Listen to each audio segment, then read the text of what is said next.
dans un premier temps, juste pour que vous voyez un petit peu comment ça se passe, on va montrer une chose. Qu'est-ce qui se passe quand on fait add? Donc ça,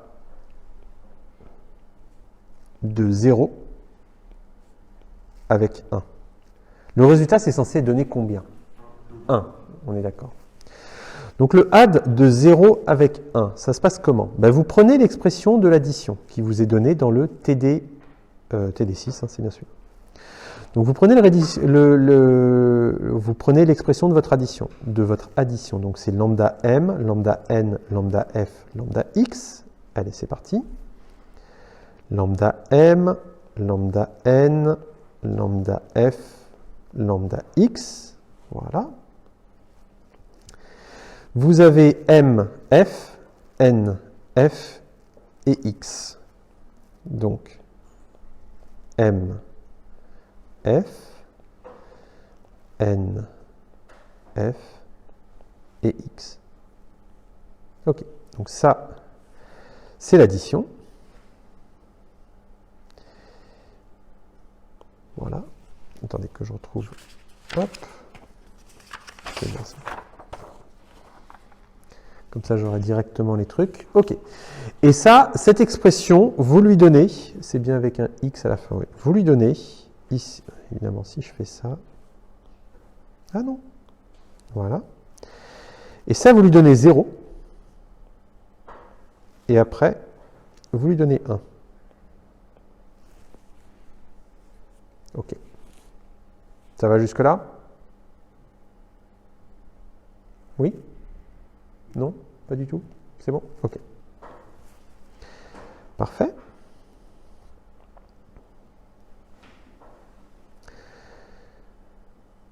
Hop, c'est bon.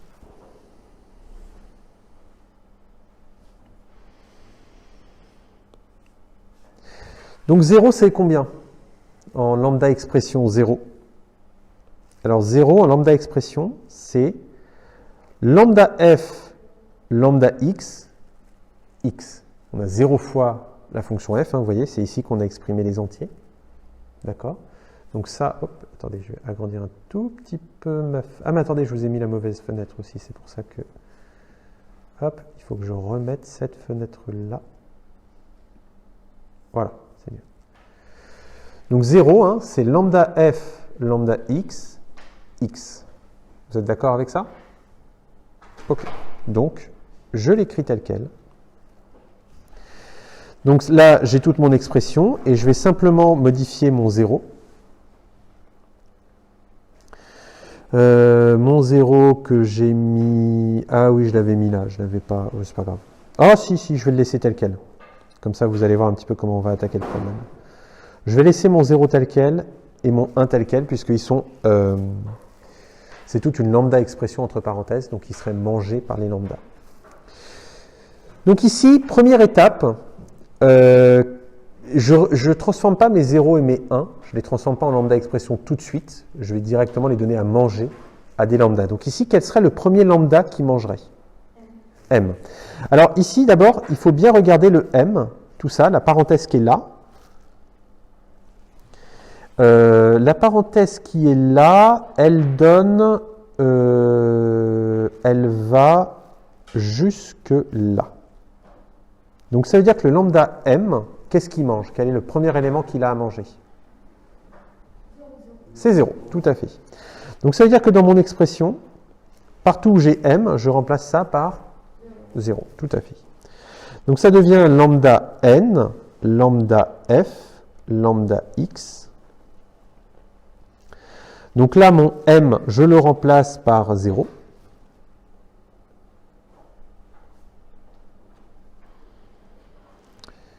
Mon N, bah, je le laisse tel quel. Là, j'ai X. Là, j'ai encore une parenthèse. Et j'ai 1. Ensuite, c'est le 1 que je vais donner à manger.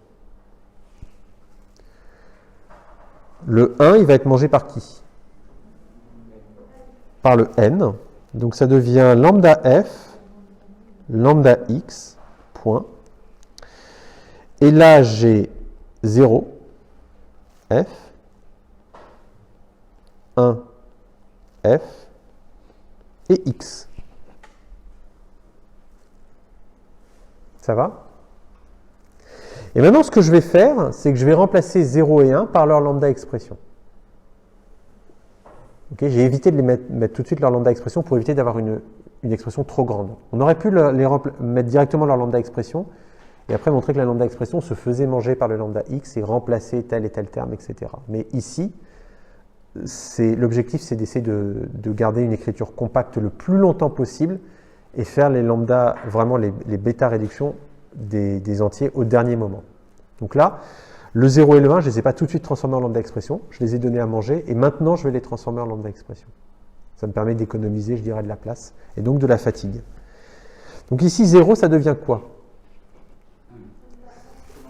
Alors, c'est lambda f, lambda x, de x, tout à fait, pardon, c'est là que j'ai mon expression. C'est lambda f, lambda x de x. Alors, lambda f et lambda x, je vais les renommer, parce que sinon, je pourrais avoir confusion avec l'autre lambda f et l'autre lambda x, d'accord? Je vais nommer ça lambda g, lambda y, y, si ça vous va. Donc, ça devient lambda f, lambda x, lambda g, lambda y, y, de f. Et le 1, ça devient quoi?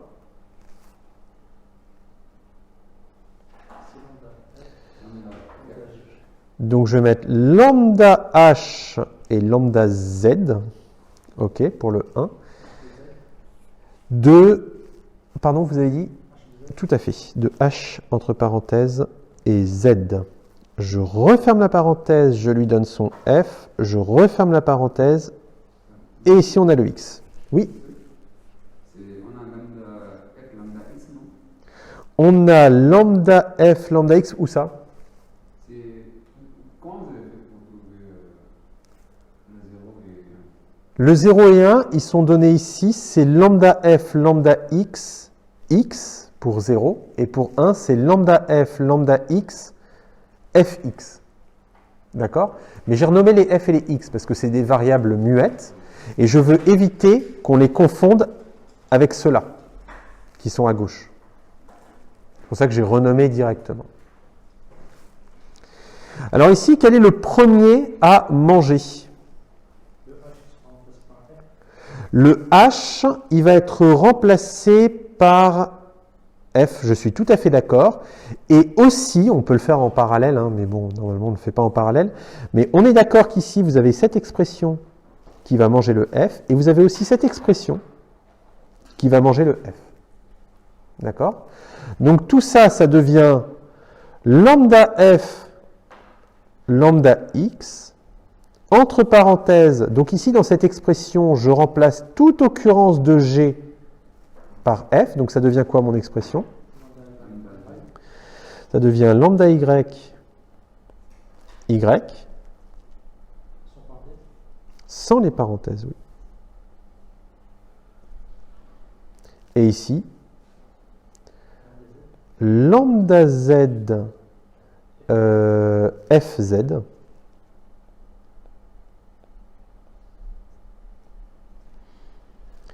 et X, tout à fait.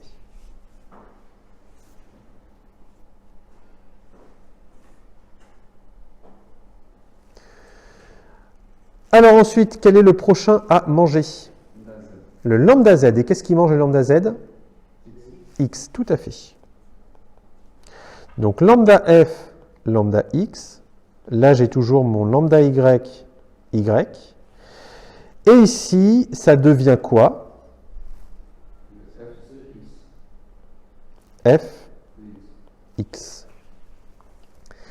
Et ensuite, que mange le lambda Y, point Y?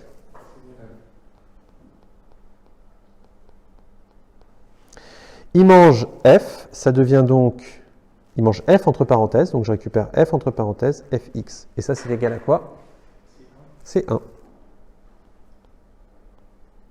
Donc j'ai montré que l'addition de 0 et de 1, ça donnait bien 1.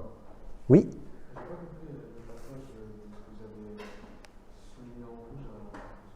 Ici?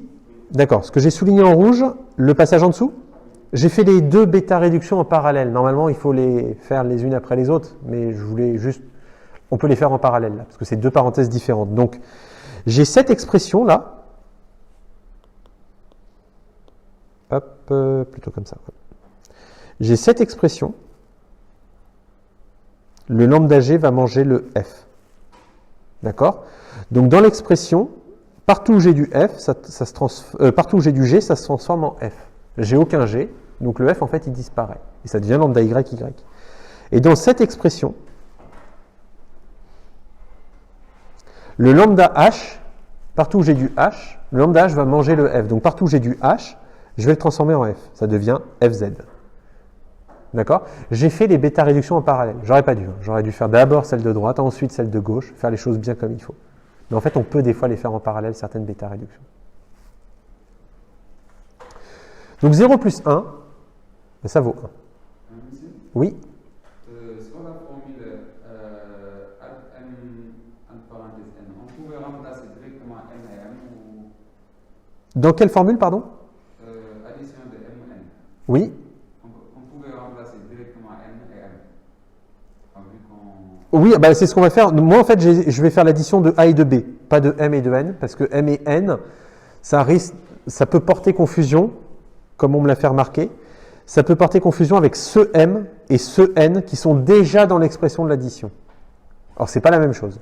Donc, moi, maintenant, ce que je vais faire, c'est l'addition de a et de b, en général. Là, je vous ai fait l'addition de 0 et de 1. Et je vous ai montré que ça donnait 1, pour vous voyez un petit peu comment ça fonctionnait. Et en fait, l'addition de 0, de a et de b, elle n'est pas plus complexe. Alors, je vais reprendre cette preuve, et je vais simplement la modifier au fur et à mesure pour intégrer a et b.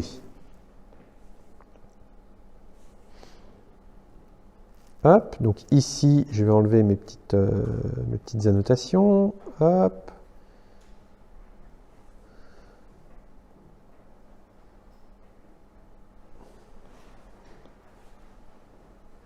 Oups.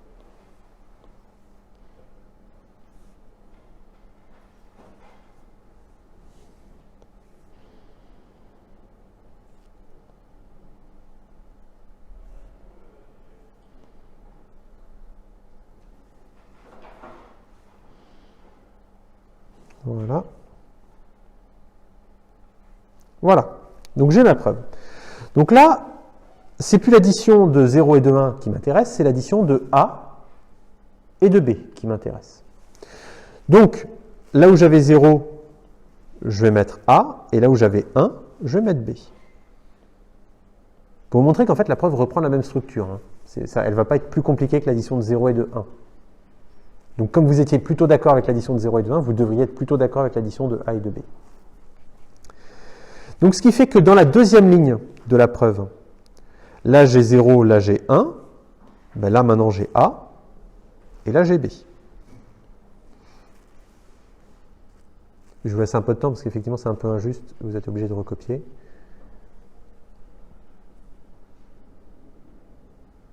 Pourquoi j'ai plus ma... Ah ben si, j'ai bien ma fenêtre, c'est bon.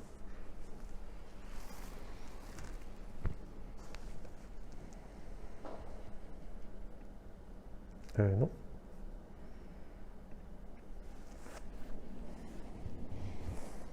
Je peux l'agrandir un petit peu, ça, oui.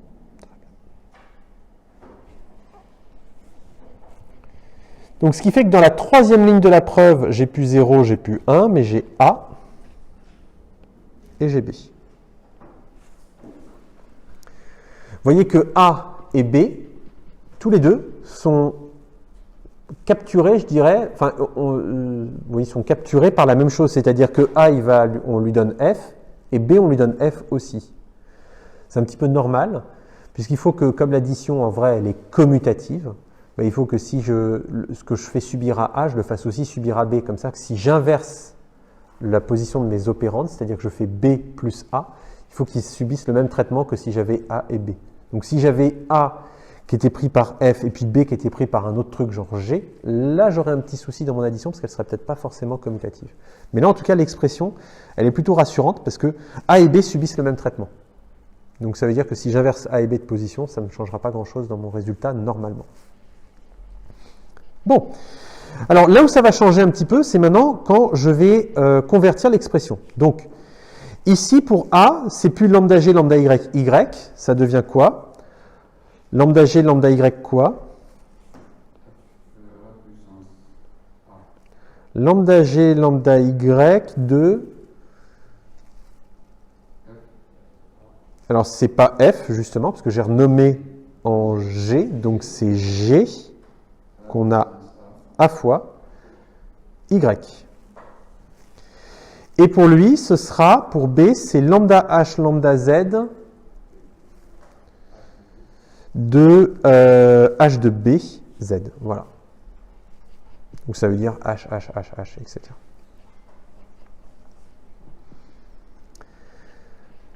Ok. Donc là, j'ai fait une bêta réduction à gauche. J'ai fait les deux bêta réductions en parallèle. Je vous rappelle, normalement on les décompose, mais je vais les refaire en parallèle.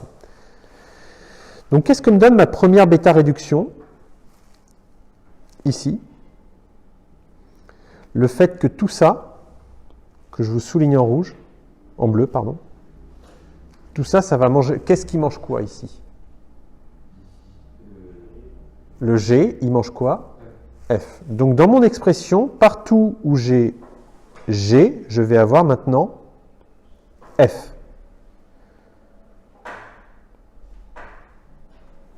Est-ce que vous êtes d'accord avec ça?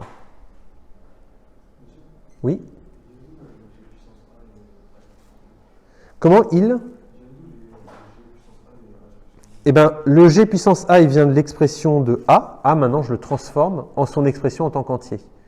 L'expression en tant qu'entier, c'est lambda F, lambda X, F puissance A, X. Mais j'ai renommé les F et les X, qui sont des variables muettes. Je les renomme en autre chose pour ne pas les confondre avec les premiers lambda F et les premiers lambda X. Ça vous va?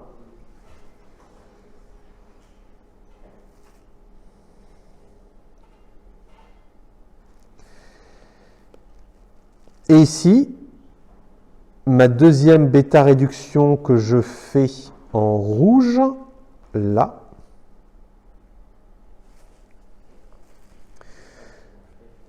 c'est, pardon, répétez. Voilà, H prend F, tout à fait. Et ça devient quoi mon expression? Lambda Z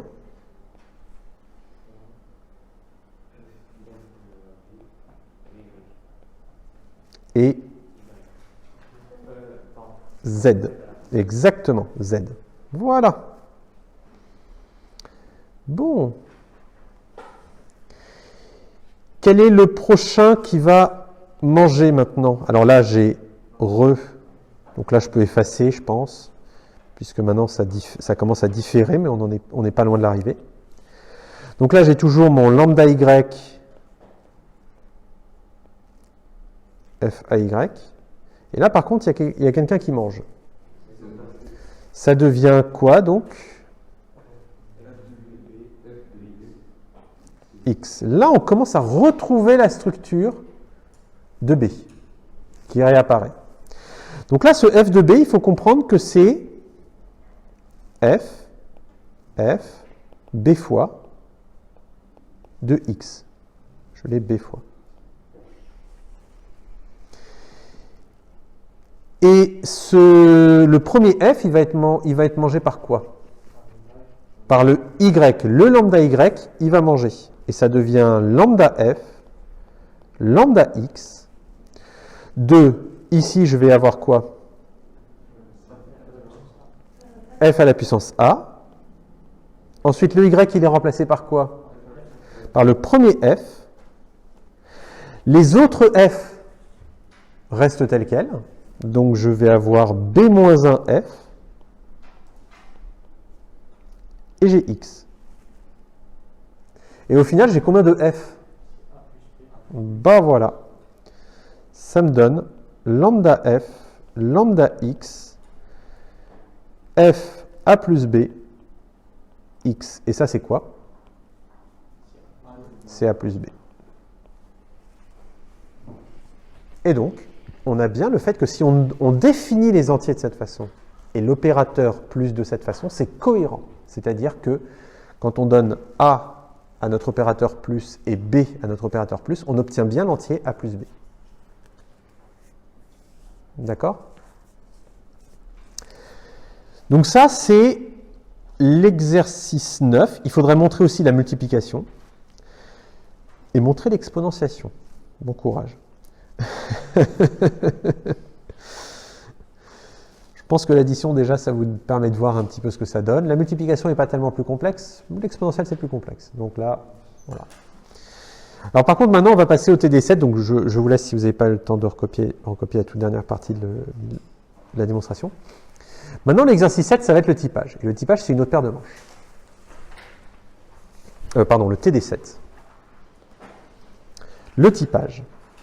Alors, c'est pas tellement compliqué le typage, mais il faut bien comprendre ce qu'on est en train de manipuler. Qu'est-ce qu'on est en train de faire? Alors, le typage, oui. J'ai jamais les feuilles de TD, à chaque fois elles sont prises par les autres. C'est-à-dire les autres enseignants. Ou alors, c'est qu'on n'en imprime pas assez, mais j'en ai jamais. Donc c'est pour ça que de toute façon, tous les exercices, je vous les recopie à chaque fois, et vous les avez toutes sur Moodle. Donc, on va regarder le typage. Alors le typage, c'est quoi? Le typage, l'intérêt, c'est qu'on a une lambda expression, et on veut prouver que cette lambda expression a un certain type.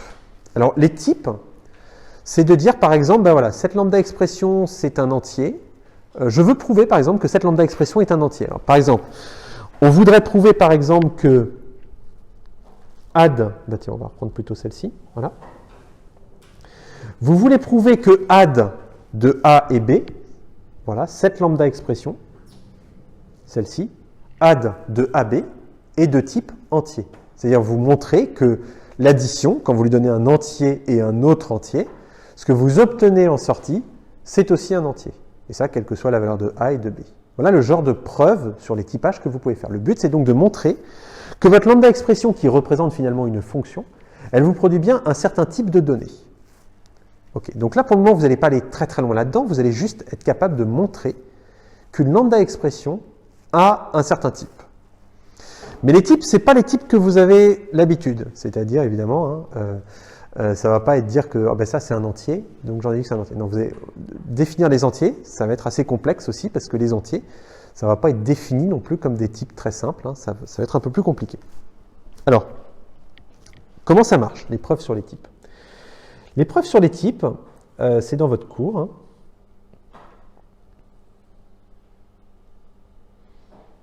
Voilà, il y a deux règles. En fait, ça va être des preuves comme ça que vous allez faire. Hein. Donc, vous allez, ça ressemble au calcul de séquent, vos preuves sur les types. Et ce que vous allez faire, c'est que vous allez dire, bon, ben, j'ai une lambda expression et j'imagine qu'elle a tel type. Et le but, c'est de montrer à la fin que vous tombez sur des axiomes. Alors, c'est quoi un axiome? Ben, c'est que vous, quand vous écrivez x de point A, donc quand vous écrivez ça, ça revient à dire que x est de type A. L'expression x est de type A. Si vous arrivez dans votre preuve à dire l'expression x est de type A, donc j'en déduis que l'expression x est de type A, c'est l'équivalent de l'axiome. Donc là, vous avez terminé votre preuve. Maintenant, regardons les deux autres règles qui nous intéressent plus. Alors, ces deux autres règles, elles sont ici. Alors, la première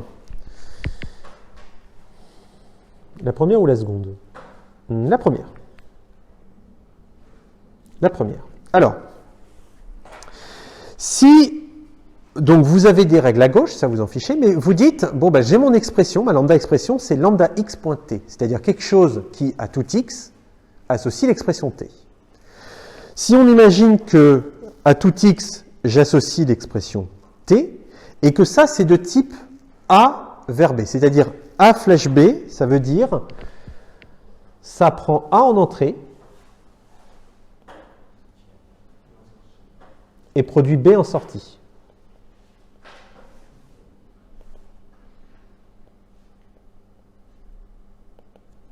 D'accord? C'est ça ce que veut dire A flèche B. Bon. Si votre expression, lambda x.t, elle prend un type A en entrée et elle produit B en sortie. Lambda x.t, Ce lambda, à tout x, j'associe t. Ça prend quoi en entrée normalement, ce pour tout x, j'associe t? Quel est le paramètre d'entrée qu'on lui donne? C'est le x. Et qu'est-ce que ça nous produit en sortie? T. Donc normalement, x, il est censé être de quel type? A. Et t, il est censé être de quel type? B. Donc, cette règle, elle vous dit, bon, ben, si mon expression lambda x point t, elle est de type j'ai A en entrée, ça produit B en sortie, ça veut dire que x doit être de type A et t doit être de type B. C'est exactement ce que dit votre règle. Elle dit, j'en déduis que x doit être de type A et je vais devoir démontrer que t est de type B. C'est ça ce qu'implique cette règle. Vous avez une autre règle qui est de dire que si votre expression c'est quelque chose entre parenthèses suivi d'autre chose et que ça c'est de type B, d'accord? Eh bien, ça veut dire que le U, normalement là, ce qui se passe, c'est que le U, dans cette expression, mange le V. D'accord? Le U, c'est une lambda expression, et c'est censé manger le V qui est à droite. Donc le U, ça doit être une fonction qui prend quelque chose en entrée et produit quelque chose en sortie. D'accord? Donc le U, on va dire qu'elle est de type, qu'elle prend A en entrée, et qu'elle produit quelque chose en sortie. Mais étant donné que UV doit être de type B, il faut que ce U, en sortie, produise quelque chose de type B. Il prend quelque chose de type A en entrée, et il doit produire quelque chose de type B en sortie. Et étant donné que ce U, il prend quelque chose de type A en entrée, et que ce qu'on lui donne c'est V, il faut que V soit de quel type? De type A. Donc voilà ce que représente cette règle ici aussi. La règle, elle vous dit, bon ben, si j'ai deux expressions UV que U est en train de manger V, et que le tout doit être de type B, eh bien, il faut que U, ce soit une fonction qui prend quelque chose en entrée, qui produit du B en sortie, et V, il faut que ce soit une expression qui soit du type de ce que mange U. Voilà. Donc voilà vos deux règles, et à partir de ces deux règles, on va en déduire les types des expressions. OK. Alors, vous allez voir, en fait, vous contrôlez tout dans ce genre d'exercice, vous contrôlez tout, et vous allez construire vos propres types pour trouver le bon type d'une expression. Alors, c'est le TD7. Oui? Oui. Comment? Si? Ok, je reviens dessus. Ok. La deuxième, vous avez U et V. Donc ici, U est une expression, une lambda expression qui prend quelque chose en entrée et produit quelque chose en sortie. Donc U, on va dire qu'elle est de type... Alors on sait que tout ça, on imagine que tout ça c'est de type... Je vais mettre autre chose que A et B pour pas que ça... C'est de type D. D'accord? Tout ça c'est de type D. U de V, c'est de type D. Mais je sais qu'ici, U c'est une fonction qui a pris V en entrée et a produit quelque chose en sortie. Donc VU est une fonction, puisqu'elle a mangé V, elle est entre parenthèses et elle a mangé V, donc ce sera une lambda expression. Bon. Alors je sais que tout ça c'est de type D. U, je sais qu'il prend quelque chose en entrée et il produit quelque chose en sortie, un certain type en sortie. Qu'est-ce que je peux en déduire sur le type de sortie produit par U? Étant donné que l'intégralité, quand je donne à U, quand je lui donne à manger V, c'est censé, d'après ce que j'ai écrit là, c'est censé me produire quelque chose de type D.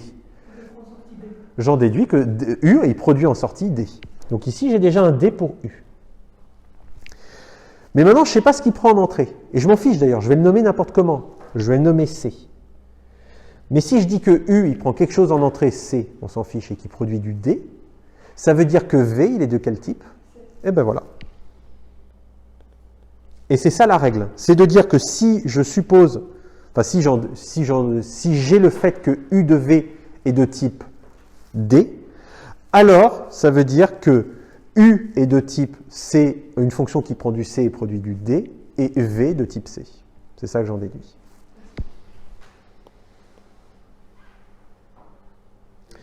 Oui?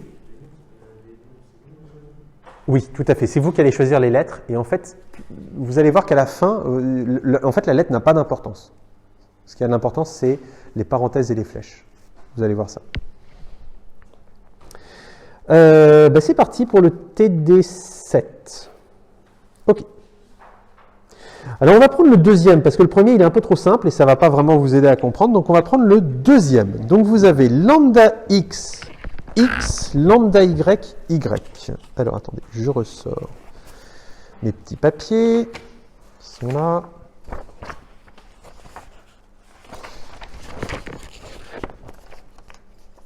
Ok. Alors, nous allons faire donc celui-ci. On va essayer de trouver le type de ça. Ah non, on va pas essayer de montrer. Non, pardon. J'avais dit que je commençais pas comme ça. Hop. Ok. Je vais vous mettre dans la première situation. Donc là, on est TD7.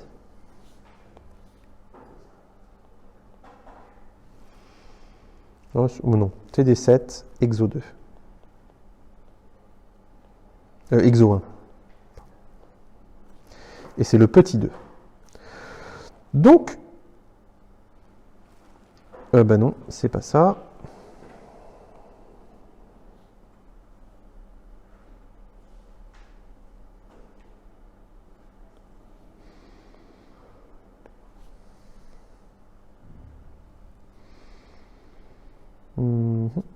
C'est ça. Ok, donc j'ai ça. Et je veux trouver son type. Alors, je vais vous donner son type pour commencer. Et on va essayer de montrer si ce type a un sens. Donc le type de ça, c'est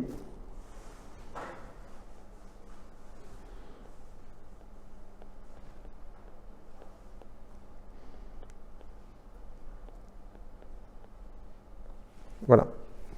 Quand je vous ai dit que les types, ça n'allait pas avoir un sens par rapport au type que vous savez manipuler, entier, etc., je ne mentais pas, c'est ça le genre de type qu'on va manipuler.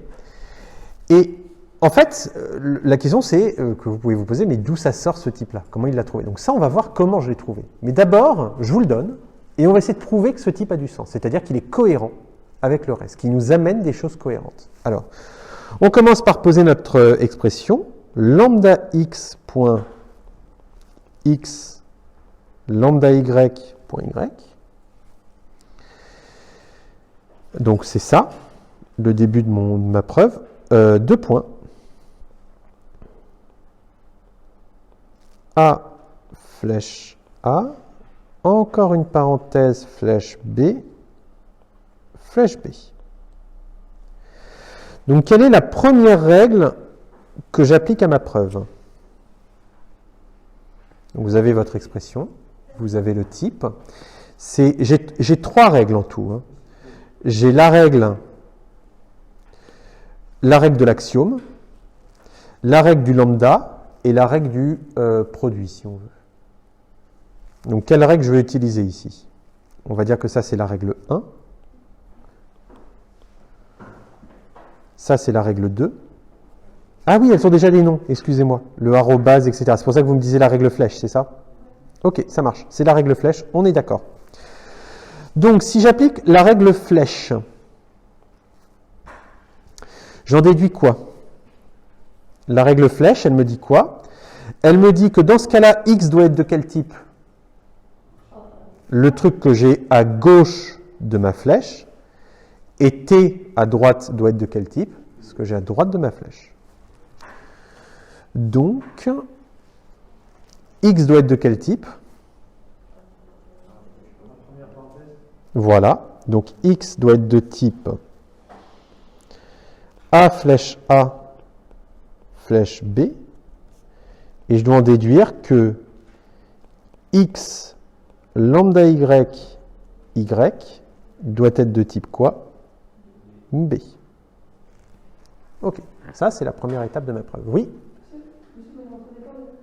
Comment? Comment le? Ah oui, tout à fait. C'est ce que je vous ai dit. Pour le moment, je vous le donne. Et après, je vous explique comment je l'ai trouvé. Mais d'abord, j'aimerais que vous fassiez l'exercice de « je vous donne un type, prouvez-moi que ça a du sens ». D'accord? Parce que ça pourrait arriver au partiel, j'en sais rien du tout. Mais donc, que vous sachiez comment on fait une preuve quand on a une expression, un type, et qu'on veut prouver que ce type, il est cohérent. avec l'expression. Et après, je vous montrerai comment on construit ce genre de choses. Et vous allez voir, ça reprend exactement ce qu'on est en train de faire là. Et petit à petit, on le construit. Donc, j'ai x qui vaut ça, j'ai y qui vaut ça, donc tout va bien. Maintenant, qu'est-ce que j'ai comme expression? Qu'est-ce que je peux faire comme étape?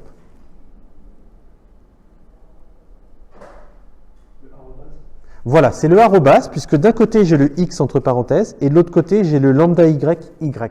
Donc ils me disent, quand j'ai deux éléments, le premier entre parenthèses et le deuxième rien, je les sépare, tous les deux. D'accord? Donc c'est ce que je vais faire. Pardon, ça c'est B. Donc c'est parti. Donc la première règle du arrobase, donc le arrobase, il est là. Il me dit que mon expression à gauche, il doit être d'un certain type A, et mon expression mon expression à gauche doit être de type A flèche B, mon expression à droite doit être du type de ce que j'ai à gauche. Alors on va y aller, hein. On va y aller prudemment. Donc j'ai toujours x qui doit être de type A flèche A flèche B. Et je dois en déduire que mon expression à gauche, qui est x, doit être de type quoi? Un truc. D'accord, vous voyez? Ce que j'ai à gauche, là. Plutôt le faire comme ça. Ce que j'ai à gauche, ça doit être de type un truc flèche B. D'accord? Ça va, vous êtes d'accord? Donc je dois introduire un nouveau truc. Donc je vais mettre C par exemple. Donc x doit être de type C flèche B. Et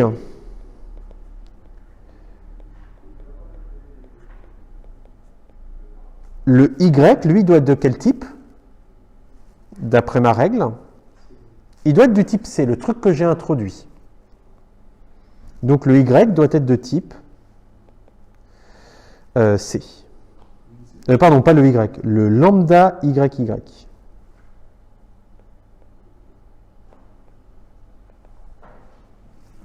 Pourquoi avec les deux fois ici?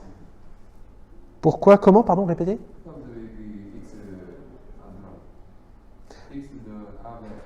Vous parlez de ça? Ben ça, c'est parce que dans mon expression, c'est le gamma que j'ai là. C'est tout ce que j'ai à gauche du signe thèse, je dois le garder à gauche de mes deux signes thèse. C'est ce que me dit la règle. Vous voyez, ma règle, elle me dit, j'ai un truc à gauche du signe thèse, des hypothèses que j'ai déjà faites sur les types. Quand je fais mon calcul, il faut que mes hypothèses restent les mêmes. Enfin, mes hypothèses sur mes types restent les mêmes. Donc, il faut que je recopie ce que j'ai à gauche du signe thèse à chaque fois. Ok, vous avez une idée de ce que ça pourrait être C pour que ce soit cohérent et que j'ai déjà un axiome qui apparaisse? Ça doit être A flèche A. Pas X flèche X, mais A flèche A. D'accord? Il faut effectivement que C, ce soit A flèche A. Et dans ce cas-là, j'ai déjà un axiome qui apparaît. Vous êtes d'accord? Donc, c'est ce que je fais. Je vais dire que C, c'est A flèche A. Donc ici, j'aurai A flèche A. Et ici, j'aurai A flèche A.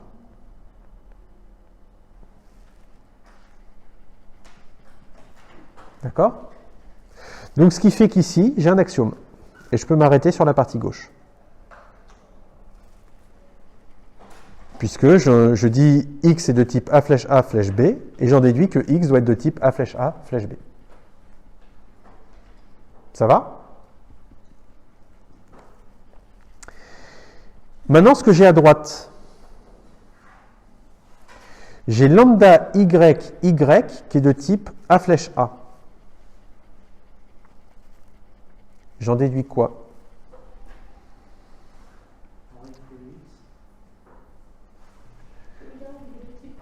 Voilà, je dois avoir y de type, parce que vous voyez, quand j'ai un lambda quelque chose, point quelque chose qui est de type A flèche B, le lambda quelque chose, le quelque chose va à gauche du signe thèse et de type A, et ce que le t, mon expression à droite, va à droite du signe thèse et vient de type B. D'accord? Ici, mon type, c'est pas A flèche B, c'est A flèche A. Donc ça veut dire que ce que j'ai à gauche, ce que je mettrai à gauche et ce que je mettrai à droite, ce sera de type A. Donc qu'est-ce que j'écris ici maintenant? Alors j'ai toujours X, lui il n'a pas changé. X est toujours, mon hypothèse reste la même. X de type A flèche B, virgule. Par contre je rajoute un nouvel élément. C'est quel élément que je rajoute? C'est ce qui est avec le lambda. Et ça devient de quel type? Attendez, regardez, je vais prendre ça, la règle, je vais la copier et je vais la coller ici.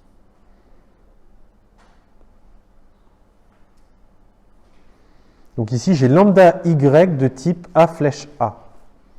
Donc ça va devenir quoi ici? Qu'est-ce que je vais écrire? Y est de type A. Thèse. Et ça, c'est quoi? C'est un axiome. Et c'est terminé. Et j'ai réussi ma preuve.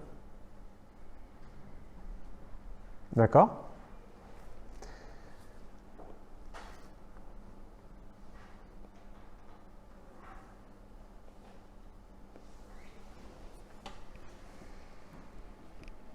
Bon, maintenant, la question qui se pose, c'est oui, mais enfin, d'où il sort ce type, quoi? Cette espèce de truc monstrueux que je vous ai donné, pourquoi? Pourquoi? Donc maintenant, on va expliquer comment on fait pour le construire. Mais d'abord, donc, vous avez réussi à faire une preuve de typage. Je vous ai donné un typage, vous êtes remonté dans la preuve et vous avez montré que vous aviez des actions. Voilà. Donc le type, il est cohérent. Ça ne veut pas dire qu'il est juste, mais ça veut dire qu'il est cohérent. Donc, maintenant, comment on fait pour trouver ce type-là? Ça, c'est le véritable exercice qu'on vous pose. Alors, comment vous faites? Alors, pour ça, il va falloir déjà bien connaître l'alphabet parce que vous allez avoir tout un panel de lettres à utiliser au fur et à mesure. Donc, on va commencer par bien connaître son alphabet. Mais au début, vous allez dire que vous avez un type quelconque pour votre expression. Vous allez dire que lambda x point x lambda y point y, vous allez dire que c'est de type M. OK? On dit c'est de type M. Maintenant, on s'interroge, mais ce type M, c'est quoi? Est-ce que je peux un peu l'explorer? Est-ce que je peux aller plus loin? Bon. Pour aller plus loin, ben, vous essayez de le décomposer avec les règles qu'on vient d'utiliser. D'accord? Donc, pour pouvoir décomposer cette expression, c'est-à-dire lambda x, lambda y, y. Pour pouvoir décomposer cette expression avec les règles qu'on a, quelle est la règle qu'on va vouloir appliquer ici? Est-ce que c'est plutôt la règle de composition ou la règle de flèche? C'est plutôt la règle de flèche, puisqu'on a un lambda. Mais pour pouvoir faire la règle de flèche, il faut que le type il soit comment? Il faut lui-même qu'il ait une flèche. Or, pour le moment, je n'ai pas de flèche. J'ai juste mis un M. Je n'ai pas M flèche quelque chose. Donc, ben, ce n'est pas grave. Je construis. Et je dis, on pose M qui est de type P vers T. Tiens. D'accord? Donc, dans ce cas-là, j'ai lambda x, lambda y, y de type P vers T. Et dans ce cas-là, je peux en déduire quoi?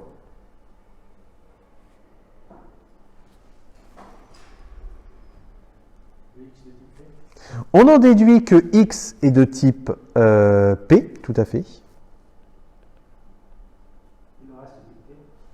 Et le reste, c'est-à-dire x lambda y, y est de type T.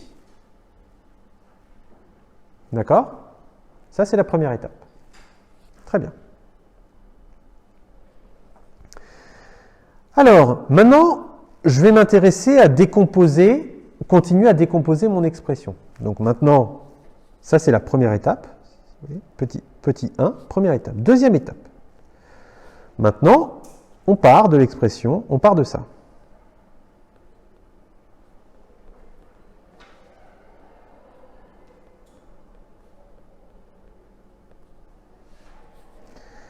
Voilà, de type T. Et on essaye de décomposer.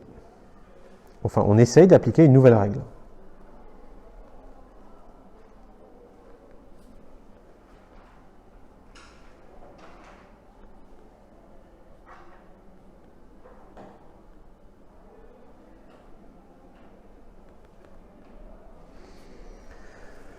Alors ici, quelle règle je vais utiliser par rapport à mon expression? Est-ce que c'est plutôt la règle flèche ou plutôt la règle de composition?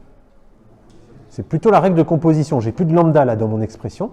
C'est la règle de composition. La règle de composition dit, bah, d'accord, j'ai un type B.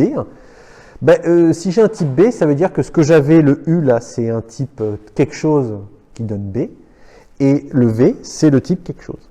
Donc je vais faire ça. Donc cette fois-ci là, je n'ai pas besoin de renommer T, mais par contre, il faut que j'introduise un nouvel élément. Donc on introduit U, tel que. Donc j'ai lambda x point x lambda y non, pardon, c'est l'autre. Je suis en train de prendre le mauvais, excusez-moi. C'est, voilà. J'ai xp, thèse x lambda y, donc vous voyez, je reprends cette expression que j'avais en haut, hein, celle-ci, et c'est sur celle-là que je vais faire mon raisonnement maintenant. Donc si j'ai ça qui est de type t, j'en déduis quoi?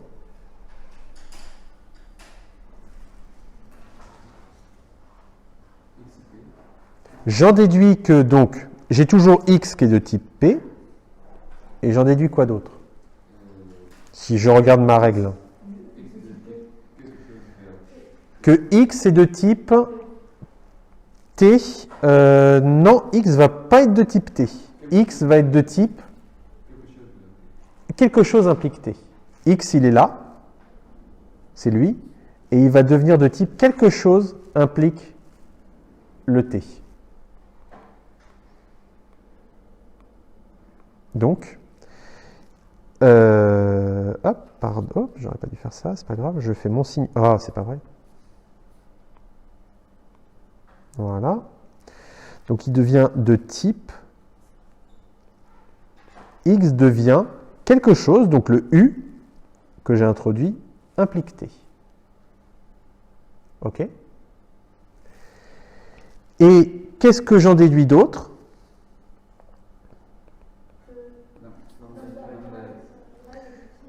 Voilà. Que lambda Y, pardon, c'est avec un signe thèse. Ah, j'ai du mal avec les... Voilà. Normalement, ça ne me change rien, mes gamma, c'est ça. J'en déduis que lambda y, point y, est de type U. OK. Bon, déjà ça avance. C'est ça qu'il me faut. Non, c'est ça. Voilà. On avait donc M qui est de P flèche T. On a introduit U. Donc là, on peut en déduire quoi déjà?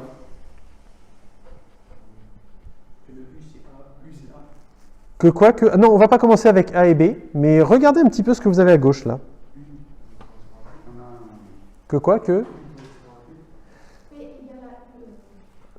C'est ça, c'est tout simple. Vous devez avoir P égale U flèche T, sinon vous n'avez pas d'axiome et vous êtes bloqué. Et non seulement vous êtes bloqué, mais ça veut dire que vous n'allez jamais pouvoir faire votre preuve de typage. Donc il faut que U soit égal à P flèche T. D'accord? Donc on va le poser. Je vous ai dit, on est libre de faire ce qu'on veut dans ça. On construit nous-mêmes notre type. Donc à chaque étape, on fait ce qu'on veut et on applique les règles qu'on veut. Enfin, pas qu'on veut, celles qui nous arrangent pour arriver à une conclusion favorable. Donc, on doit avoir, je vais le mettre plutôt en bas,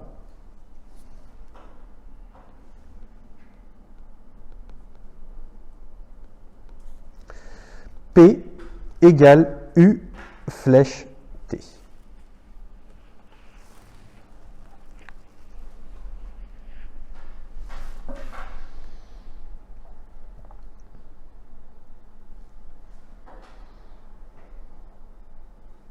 Ok, oui.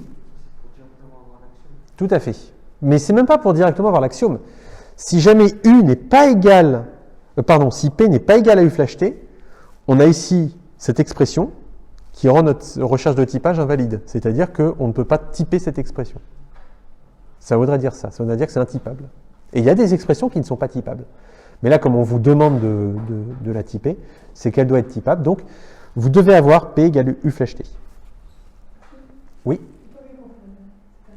Ici,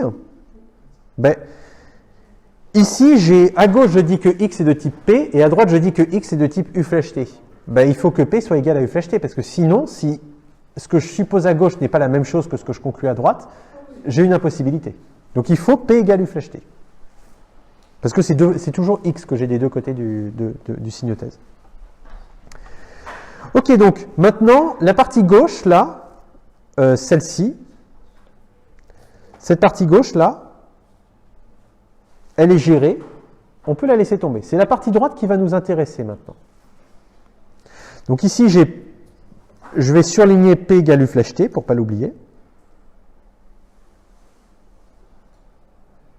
Voilà.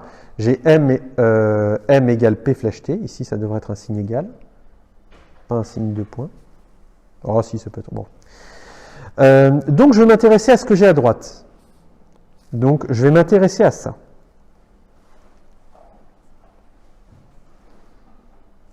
Copier. Je vous rappelle, là, pour le moment, on essaye de trouver le type de l'expression. On le connaît, le type, je vous l'ai donné tout à l'heure. Et on a vu que ça marchait. Mais maintenant, on essaie de faire comme si on ne le connaissait pas. Et on essaie de le construire. Donc, troisième étape. Troisième étape. On travaille maintenant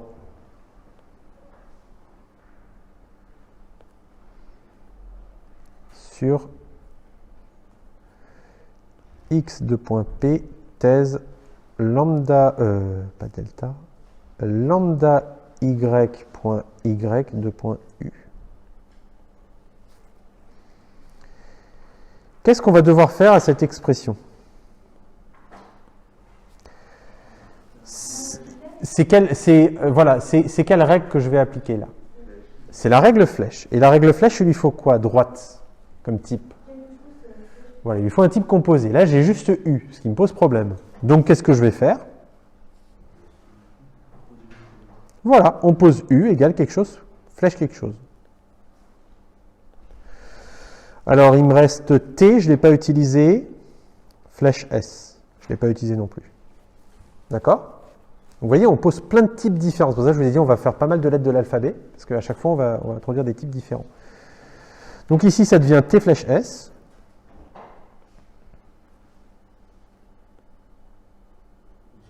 Oui? Je ne l'ai pas déjà utilisé, T? Ah si, vous avez raison, je l'ai déjà mis T. Alors, ce ne sera pas T. R. Je ne l'ai pas mis R. Bon, et ben voilà.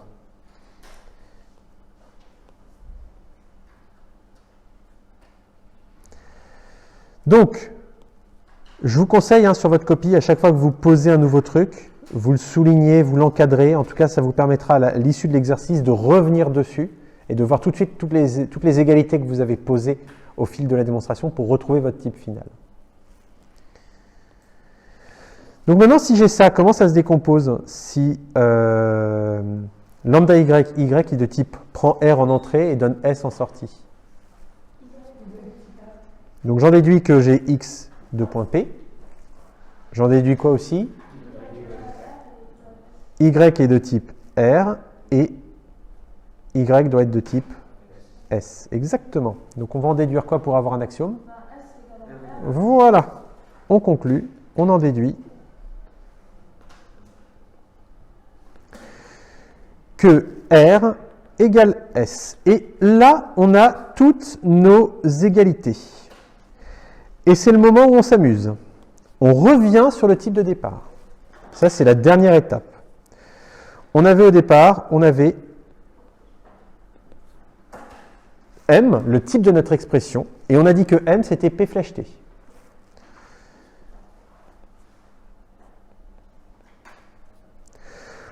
On a dit aussi que P, c'était quoi? U flèche T.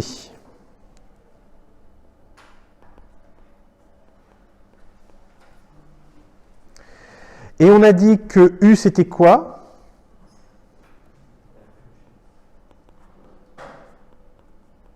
Et on a dit que R, c'était quoi?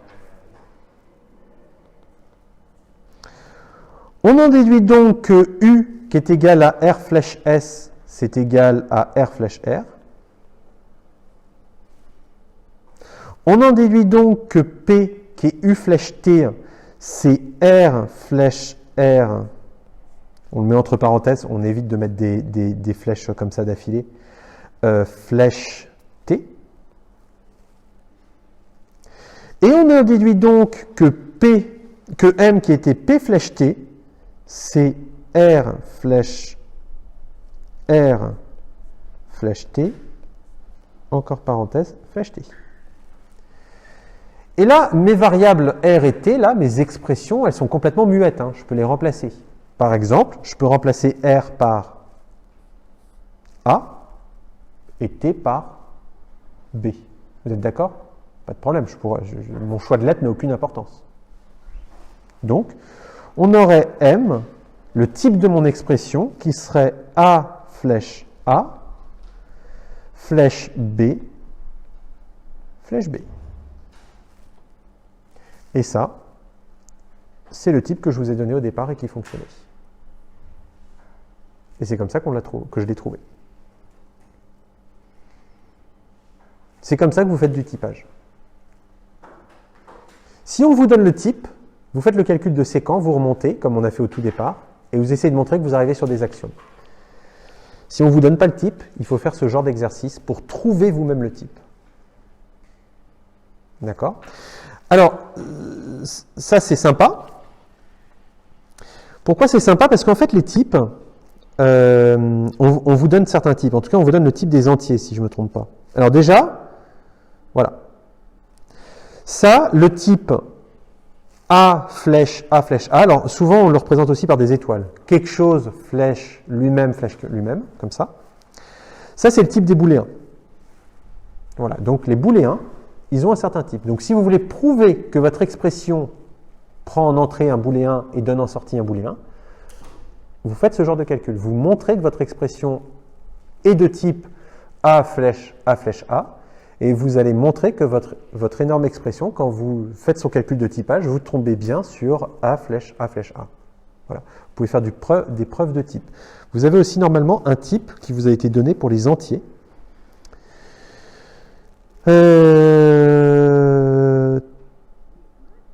Hop. Je ne sais pas s'il donne ici le type des entiers. Il le donne peut-être dans le TD en fait. Je me demande si c'est pas... Ah ben si, c'est nat. Voilà. Ça, nat, c'est pour les entiers naturels. Ça, c'est le type des entiers naturels. Les entiers naturels, c'est A flèche A, flèche, A flèche A. D'accord? Donc, si vous voulez montrer que votre addition, elle a du sens, vous devrez montrer que votre lambda expression add de A, B, qu'on a fait tout à l'heure, là, vous devez montrer qu'elle est bien du type A flèche A, flèche, A flèche A. Et si vous arrivez à montrer après que vous n'arrivez qu'à des axiomes, ben vous avez montré que l'addition produit bien un type similaire au type des entiers. D'accord? Vous pouvez évidemment supposer, ben, mon addition, mon expression add, vous pouvez dire, voilà, je suppose que A est de type A flèche A, flèche A flèche A. Je suppose aussi que B, j'ai plus de place, attendez, je vais me mettre. Ça, c'est pas le genre d'exercice qu'on vous donnera au partiel, mais voilà le genre de choses sur lesquelles vous pouvez vous interroger. Donc, vous supposez que A est de type A flèche A, flèche A, donc le type des entiers naturels. Vous supposez que B est de type A flèche A, flèche A.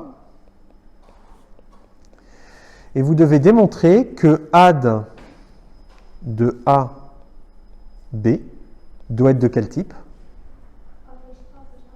Voilà, A flèche A, flèche A. Si vous arrivez à démontrer ce séquent, là, si vous arrivez à démontrer ça, vous démontrez que l'addition, quand on lui donne deux entiers en entrée, elle produit en sortie quoi?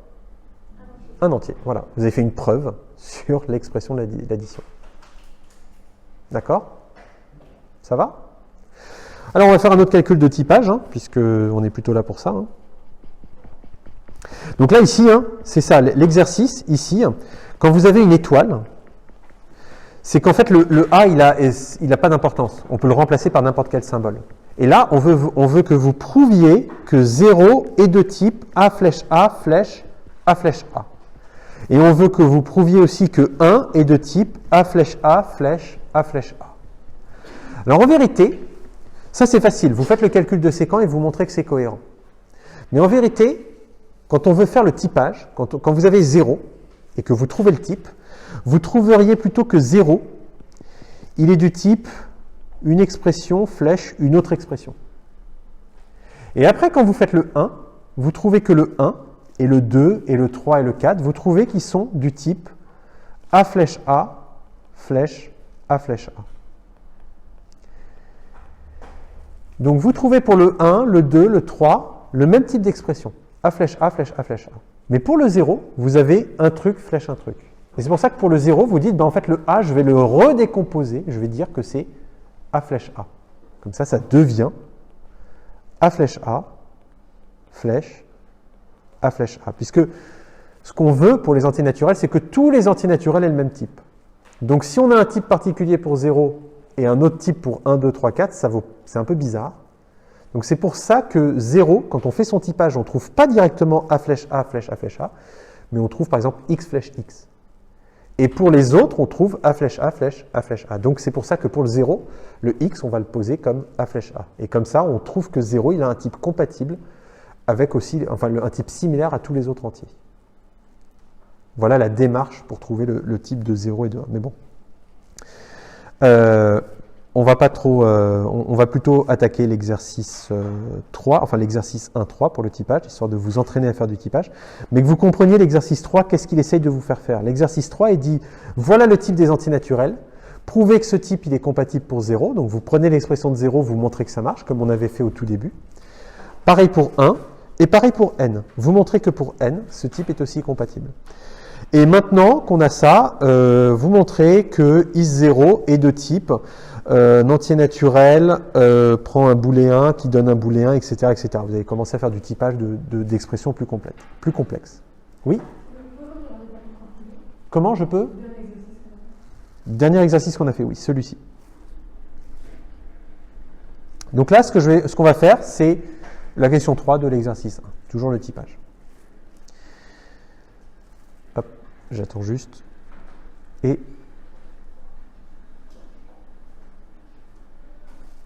c'est bon? Ok. Alors, on va faire le typage, et là, maintenant, on va le faire tous ensemble. Donc, on va prendre cette expression.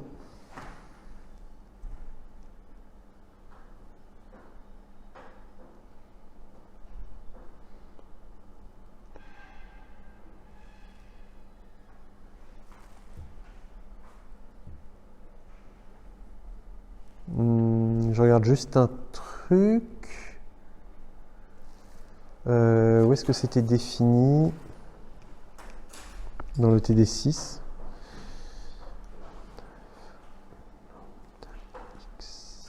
Et je reprends ça. Lambda F. Lambda I. Ah oui, non, c'est pas un entier là qui vous donne. Ok, très bien. Dommage. Très bien. On est là.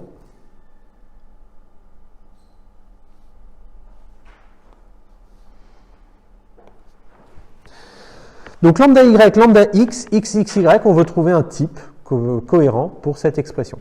Donc je commence par supposer quoi? Qu'il est de type? Pardon, vous disiez quoi? Voilà, on dit qu'il est de type M. Ok. Alors là, pour faire ma première décomposition, il faut que je suppose quoi? Voilà, il faut que je suppose un truc sur M parce que quelle est la première règle que je vais appliquer là? C'est la flèche, et la flèche, il faut que j'ai un type composé avec une flèche. Donc, on pose, on va dire que M égale D vers F. Voilà.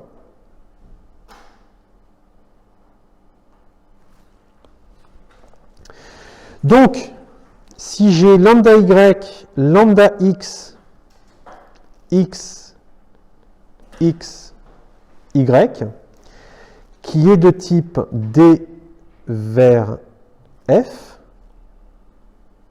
j'en déduis quoi? J'en déduis que Y doit être de type quoi? D. Et le reste de l'expression,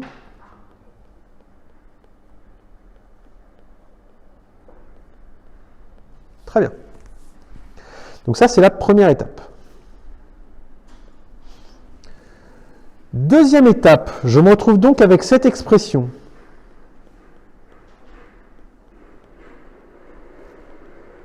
Qui est de type F. Qu'est-ce que je vais devoir faire ici? Flèche, donc il faut que je fasse quoi avant? Pardon? On pose F égale un truc. Flèche, un autre truc.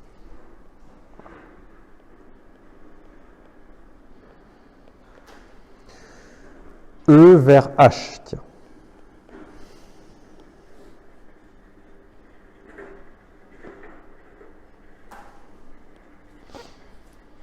Donc dans ce cas-là, si j'ai lambda x qui est de type x, x, y, qui est de type... pardon, c'était... j'avais bien un y de point D thèse. Voilà, j'ai ça qu'il ne faut pas que j'oublie. Hein. Et donc ça qui est de type E vers H, j'en déduis quoi?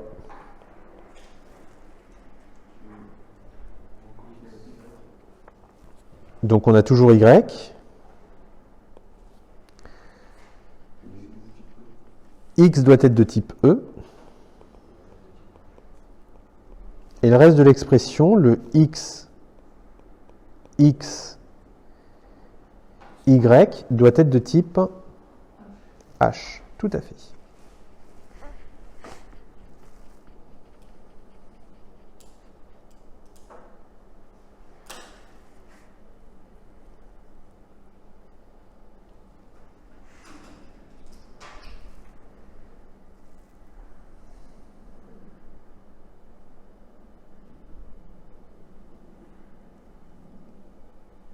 Donc, j'ai YD, XE, donc ça c'est la troisième étape. J'ai Y de type D, X de type E, et j'en déduis que X, X, X, X, Y est de type H. Alors maintenant, quelle règle je vais utiliser pour décomposer ça? Ok, le arrobase, voilà l'application. Et donc, il faut que j'introduise une nouvelle lettre. Donc, on introduit, on va mettre J, tel que, donc j'ai Y de type D, X de type E, X, X, Y de type H. Hop, je le mets bien au milieu là. Ça me permet d'en déduire quoi? Que Y est de type D, X est de type E, et quoi d'autre? Donc la règle de l'application, elle est là. Hop. Voilà. X, c'est là, c'est cette règle-là. X est de type quelque chose vers H. C'est tout à fait ça. Donc, X est de type J vers H. Et de l'autre côté, j'ai Y de type D, X de type E, et quoi d'autre? Le reste, c'est quoi? Doit être de type quoi? Non. Doit être de type quelque chose. Doit être de type J. Puisque je donne tout ça à X, qui lui prend du J et produit du H. Donc il doit être de mon nouveau type. Très bien. Déjà, je vais en déduire quoi pour essayer d'avoir un axiome?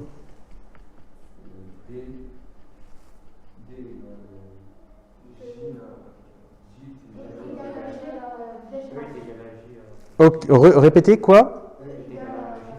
Voilà. Pour avoir un axiome à gauche, on en déduit E égale J flèche H.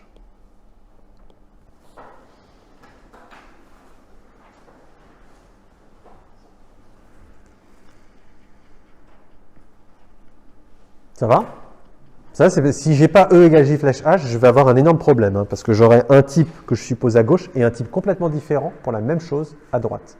Donc, c'est pas possible.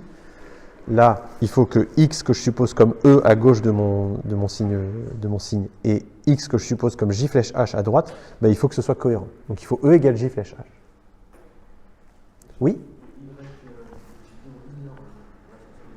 Et Y de type D, en fait, on s'en fiche effectivement parce qu'on a rien à droite, donc on s'en fiche. Là, ce qui nous intéresse, c'est que pour faire apparaître un axiome, et la règle d'axiome, elle est claire. Hein. La règle d'axiome, elle dit bien, j'ai un truc à gauche, gamma, que j'ignore, et j'ai X de type A, et j'en déduis X de type A. Donc, je m'arrête ici.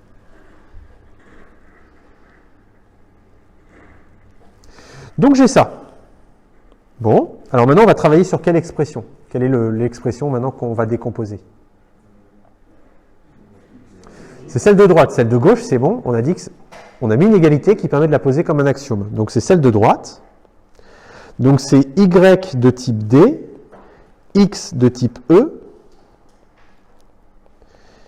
X, Y de type J. Et qu'est-ce qu'il faut faire ici pour pouvoir décomposer ça? L'application. Donc, qu'est-ce qu'il va falloir que j'introduise? Un nouveau truc. En tout cas, il faut que j'introduise une nouvelle lettre. Donc, on introduit, j'ai pas mis K, tel que, donc Y de type D, X de type E, thèse X, Y de type J, et on en déduit quoi? Dites-moi qu'est-ce qu'on en déduit?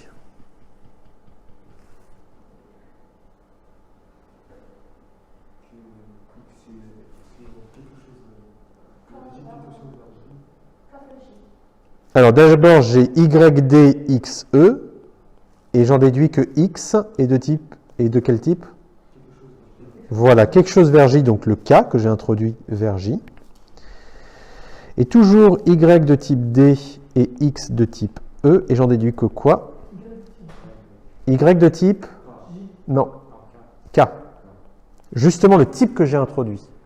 Puisque X est de type K vers J et que X mange Y, il mange donc un truc qui est K et il produit un truc qui est J.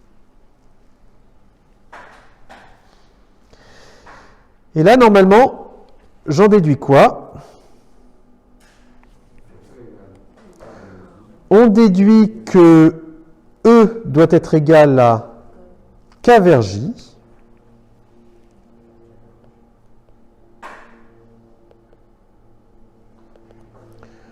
E égale K vers J. Et quoi d'autre? Et que D égale à K. Oui?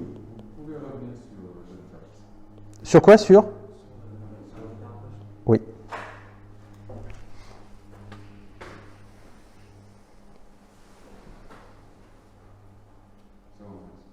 C'est bon?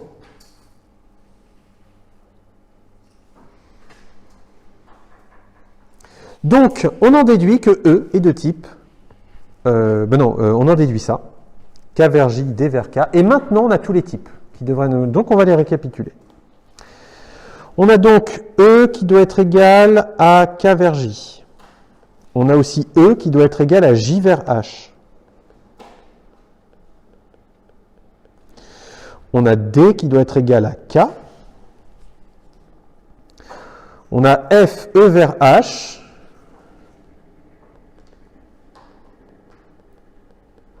Et on a M, notre type de départ, qui est D vers F. Tchou. Bon. Alors, M, c'est donc égal à D vers F. Le D, je vais le laisser tranquille. Et le F, il est censé être égal à quoi? E vers H. Très bien. Mais le E, c'est égal à quoi? Alors j'en déduis quoi de ces deux trucs-là? Voilà, j'en déduis que K égale J et que J égale H. Donc j'ai K égale J égale H. Ok. Donc j'en déduis que E c'est égal à quoi? À H vers H, ou K vers K, ou J vers J, en tout cas l'un de ces trois-là, je vais garder H. Donc j'ai D, flèche. Donc là j'ai E qui est H vers H, vers H. D'accord? Mais D c'est quoi aussi? D c'est égal à K, c'est marqué ici. D c'est égal à K et K c'est égal à H. Donc finalement, tout ça c'est du H vers H vers H vers H. Et voilà le type de mon expression. Donc maintenant, vous remplacez H par ce que vous voulez, du A, du étoile, etc. Vous avez le type de votre expression. Oui?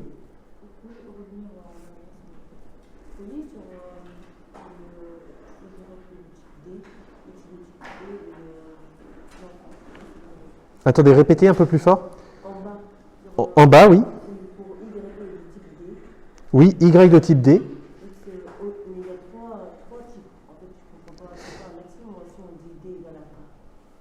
Ah ben si c'est un axiome, si D est égal à K, je vais avoir Y de type D, X de type E, Y de type D. Vous êtes d'accord?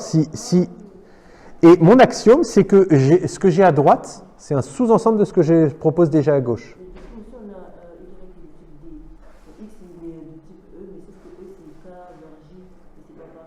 Oui? Alors attendez, redites-moi, où est-ce que c'est pas un axiome? Ici, vous voulez dire? Non, là-bas, parce qu'en fait, E, on a posé E égale à K vers J. Tout à fait. Bah, vu qu'il y a Y de type D, Oui? voilà, là, c'est pas un axiome, là. Bah si, parce qu'on a K égale D. On pose pour pouvoir produire un axiome D égale K. Donc si j'ai ça, c'est un axiome. X, on s'en fiche en fait du type qu'il est. Puisque l'axiome, c'est j'ai différents types à gauche et j'en répète un de ceux-là à droite. Et c'est mon axiome. Voilà. En fait, X, on peut l'ignorer. Oui? Le quoi, le? Le gamma. Quel gamma? Dans la formule.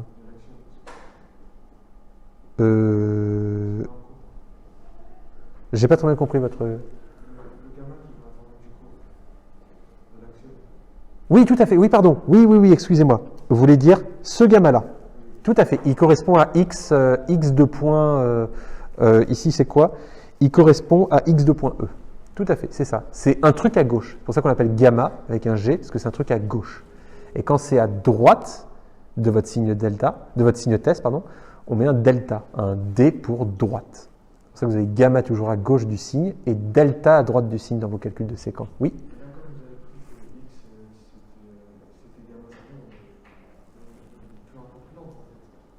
Tout à fait, oui. Oui, c'est-à-dire que je pourrais inverser X et Y pour vraiment bien correspondre à mon truc, mais là, effectivement, peu importe l'ordre. Et donc, à la fin, vous retrouvez avec tout plein de lettres pour différentes choses, mais vous rendez égales les expressions qui doivent l'être. Donc, vous récapitulez tout dans un truc, et après, vous en redéduisez votre M en essayant de tout réexprimer de façon la plus simple possible. Et là, la façon la plus simple, c'est de trouver que c'est un truc implique le même truc, implique le même truc, implique le même truc. D'accord ? Ça va? Bon. Avant qu'on se quitte, on va en faire un tout dernier. Donc celui-là, il n'est pas dans votre cours. On va faire un... Attendez.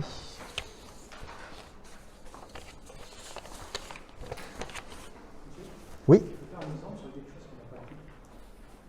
Ah, quelque chose qui n'a pas de type, je le ferai juste après. Vous allez voir, c'est très très simple.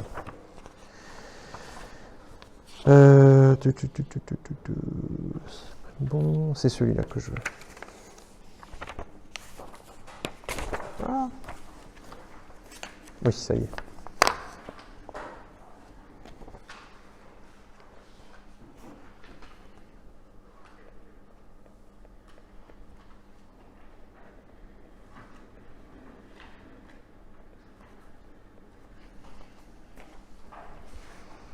je trouvais le type de cette expression.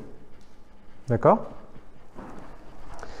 Donc on va supposer qu'elle est de quel type? M. Pour pouvoir la simplifier, il faut poser quoi? Voilà, M est de type A implique B. Donc, si je suppose que lambda F, lambda X, F, X est de type A implique B, j'en déduis quoi?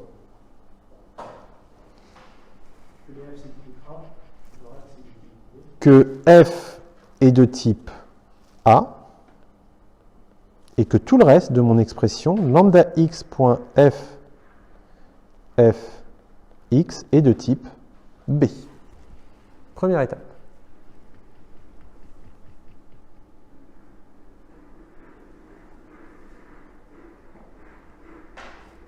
Donc là, on fait un calcul. Il n'est pas dans votre... Enfin, je pense pas. Hein. Il n'est pas dans le TD. Celui-là, je vous donne... on le fait en bonus. Deuxième étape. Pour pouvoir simplifier mon expression, il va falloir que je pose quoi? Voilà. On suppose que B, c'est C implique D.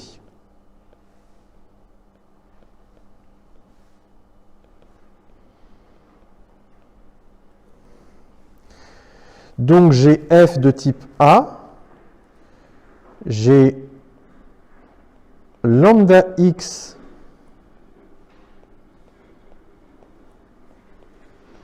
de type C implique D, et j'en déduis quoi? Oh, pardon. On en déduit que donc F est toujours de type A, que X est de quel type? Et que le reste est de type D, tout à fait.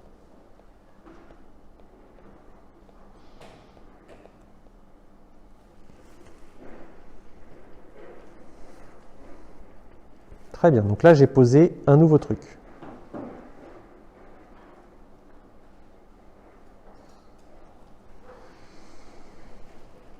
Très bien. Troisième étape, qu'est-ce que je vais faire? On va introduire un nouveau truc genre E, et on va avoir donc F est de type A. Oups là, qu'est-ce que j'écris moi? F est de type A et X est de type C. J'ai pas mis du B moi. Ah si, j'ai mis du AB, mais après j'ai posé B. Ok. F de type A, X de type C,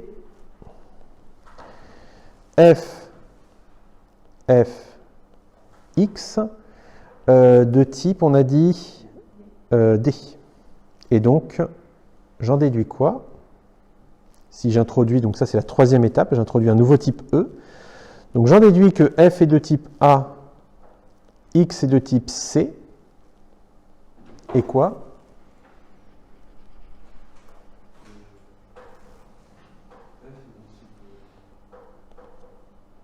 J'ai introduit un nouveau type E. Voilà. F est de type E flèche D. Et l'autre, c'est F de type A, X de type C. Et Fx est de quel type? E, le nouveau truc. Ok. Très bien, très bien. Oui. Comment c'est? Le U? Comment ça, le U? Oui. Ah, pardon. Le U, c'est F, et le V, c'est Fx. Voilà, on prend toujours le premier, on le détache, et on garde les autres.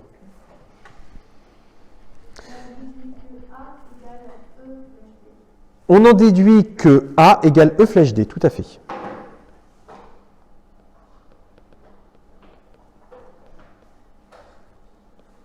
Donc ça, je le note, et après, je le mettrai dans tous mes petits trucs quand je récapitulerai. Donc si j'ai A qui est égal à E flèche D, à gauche, j'ai quoi? Non, c'est A, puisqu'il faut que F, j'ai F ici, et j'ai F ici. C'est bien le F qui m'intéresse, là, c'est pas le X. Donc, maintenant à gauche, j'ai quoi? Un axiome. Donc, je laisse tomber la gauche, et je continue la partie droite. La partie droite, j'ai F qui donne A, X qui donne C. J'en déduis que Fx est de type E, et à ce moment-là, je vais faire quoi? Très bien, je vais introduire par exemple, je vais pas mettre F parce que j'ai déjà un F, je vais mettre G. D'accord, très bien. Donc j'ai F de type A, X de type C, et j'en déduis quoi? Que F est de quel type?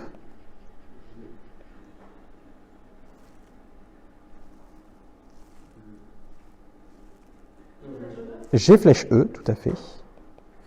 Et F de type A et X de type C, et j'en déduis que X est de quel type? G. Tout à fait. Et là, j'ai terminé. Et je vais, donc là, pour avoir des axiomes, on a G flèche E qui est égal à quoi? Voilà. Première chose. Et deuxième chose. Voilà. Parce que vous voyez là, maintenant mes expressions que j'ai, je peux plus les casser. À droite maintenant, j'ai que des types simples. Donc il faut que je m'arrête et que je me dise, ça va être des axiomes, ça. D'accord? C'est pour ça qu'ici, je peux m'arrêter parce que j'ai que des types simples partout. J'ai F, je ne peux plus rien casser. Donc je suis obligé maintenant de m'arrêter et de me dire, bah, je vais poser E flèche D égale A. Et j'aurai un axiome. C'est pareil ici. Je ne peux plus casser le F. Et ici, dans cette expression, à droite, je ne peux plus casser le X. Donc il faut que je m'arrête et que je dise, bon, ben là, j'ai un axiome. Et il faut donc que G égale AC. Ici, je pouvais continuer. Ici, je n'avais pas un type simple à droite. Donc, il fallait que je continue à casser mon truc. En fait, je continue à casser mon expression tant qu'elle est cassable. Et après, quand elle est plus cassable, je m'arrête et je commence à faire mes suppositions de qu'est-ce qui doit être égal à quoi. Donc, on a G flèche E qui est égal à A et G égale C.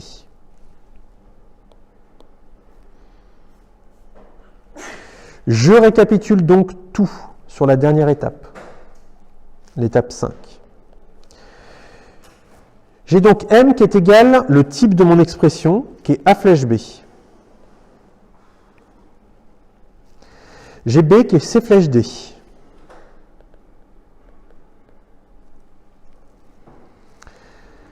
M A flèche B, B, C flèche D, A, E flèche D. Pardon.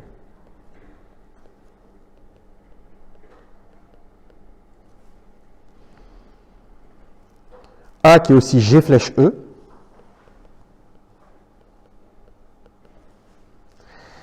Et G qui est égal à C. Bon. De ces trois-là, j'en déduis quoi?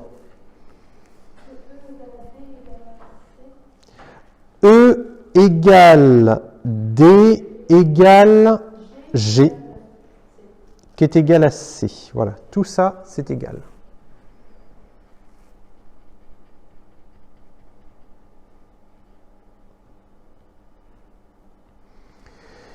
Et donc M,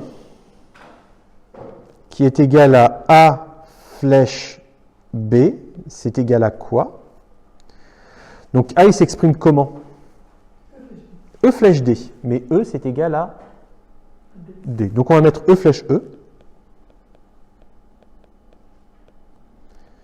Flèche B. Et B, il s'exprime comment?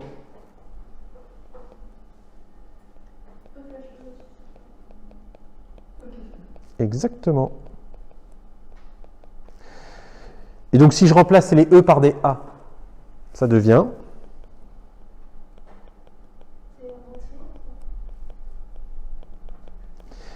C'est votre type entier. Et pourquoi c'est votre type entier? Parce que... Voilà, ça c'est 2. Ça c'est l'expression de 2 que vous aviez par rapport au TD6 qu'on avait fait. Tout entier n, c'est lambda f, lambda x, f, f, f, n fois x. Et ce que je vous ai collé là, c'est lambda f, lambda x, 2 fois f, x. Donc c'est normalement l'entier 2. Et cet entier 2, son type, c'est a flèche A flèche A. Et si vous regardez le TD7 à la toute fin, le type des entiers naturels, c'est A flèche A, flèche A, flèche A. Et donc, je vous ai prouvé que le type des entiers naturels, c'était bien A flèche A, flèche A, flèche A. Voilà. Si vous le faites pour 1, vous trouverez la même chose. Pour 3, vous trouverez la même chose. Il n'y a que pour 0, où vous trouverez un type plus simple. Mais pour harmoniser tout, vous le décomposerez un peu plus compliqué. Oui? Comment? Oui? En fait, là, on a G égale à C, c'est donné. Et pourquoi E égale à G égale à C? Et pourquoi E égale à D? Pourquoi E égale D? Pardon. Vous voyez ici, vous avez A égale E flèche D. D'accord? Vous avez A égale G flèche E. Donc vous en déduisez que ces deux-là, comme c'est la même expression de A, E doit être égal à G. Et vous en déduisez que D doit être égal à E. Donc D égale E égale G. Voilà. En général, quand vous avez un truc croisé comme ça. Oui. Je vous rappelle que vous aurez tout sur YouTube aussi. Je pense ce soir, quand j'aurai fait le montage vidéo son.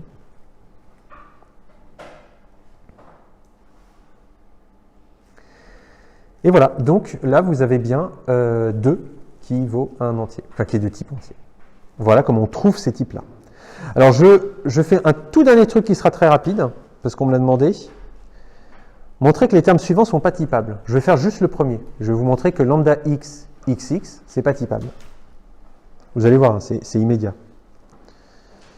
Donc ça, c'est l'exercice 2.1. Il y en a pour 2 minutes.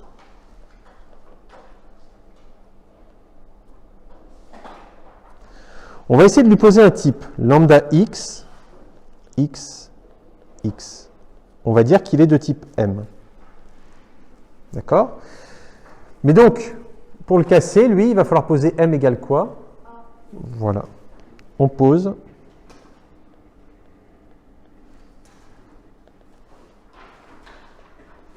M égale A flèche B. Donc vous avez lambda x, x, x,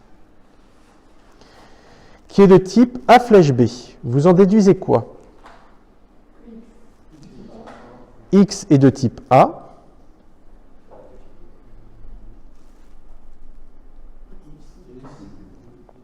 Et XX est de type B. Jusque-là, tout va bien. Deuxième étape. Pardon, c'est l'exercice 1, ça c'est la première étape, et ça c'est la deuxième étape. Pour pouvoir casser votre XX, il va falloir introduire un nouveau type, un type C. Donc, on reprend notre élément, X est de type A, et XX est de type B. Maintenant, c'est l'élément de droite qu'on va casser. D'accord? Donc, qu'est-ce que ça va devenir?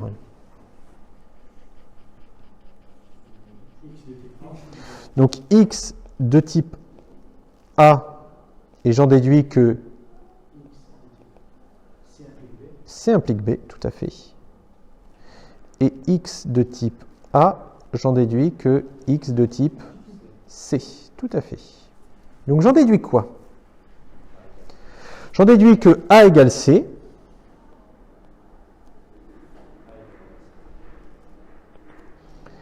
A égale C et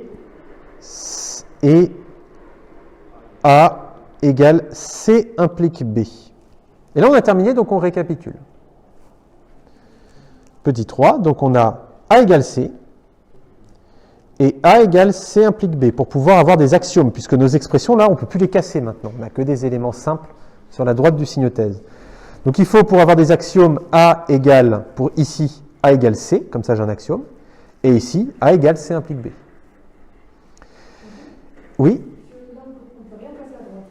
Ben là, on ne peut plus parce que regardez à droite, là. Qu'est-ce que j'ai? J'ai un type simple, j'ai juste x. Je n'ai pas x fois quelque chose ou lambda x point quelque chose. Et pareil ici, j'ai juste x. Donc il faut que je m'arrête et que je dise c'est un axiome.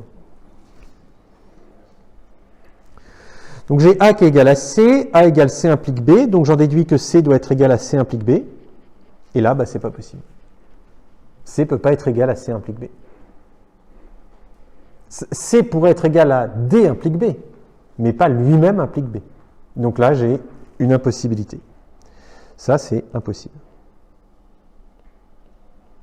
je peux trouver aucun type qui va me permettre d'avoir ça. Et donc c'est pour ça que ce n'est pas typable, cette expression.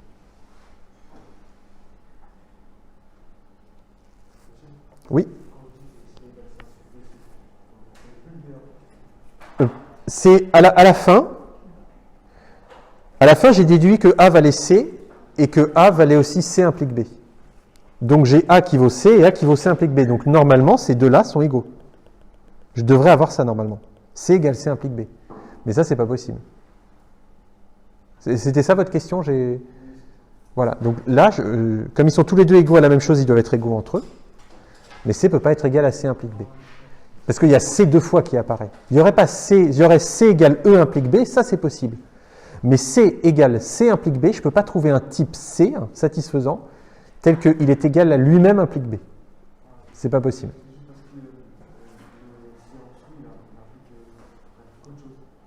Tout à fait, parce que c'est le même C ici. Ce C et ce C, c'est le même C. Je ne peux pas changer les lettres, elles ont vraiment été liées. Et donc A, il doit être égal à un type, et il doit être égal en même temps à ce même type implique autre chose. C'est impossible de trouver. Même si je mets B égale C, B égale A, j'aurais beau tourner dans tous les sens, je ne trouverai jamais quelque chose qui satisfait ça. Donc là, c'est impossible. Impossible, car C est différent de C implique B. Et voilà comment vous trouvez que quelque chose est non typable. Et voilà qui conclut ce TD sur les lambda calculs, les typages et tout le reste. Il ne vous reste plus qu'à vous entraîner, bien faire attention à vos parenthèses, vos lambda, etc. et à être bien reposé pour vendredi, puisque c'est ce genre de partiel où il faut avoir bien dormi la veille pour ne pas commencer à mélanger les lambda et tout ça.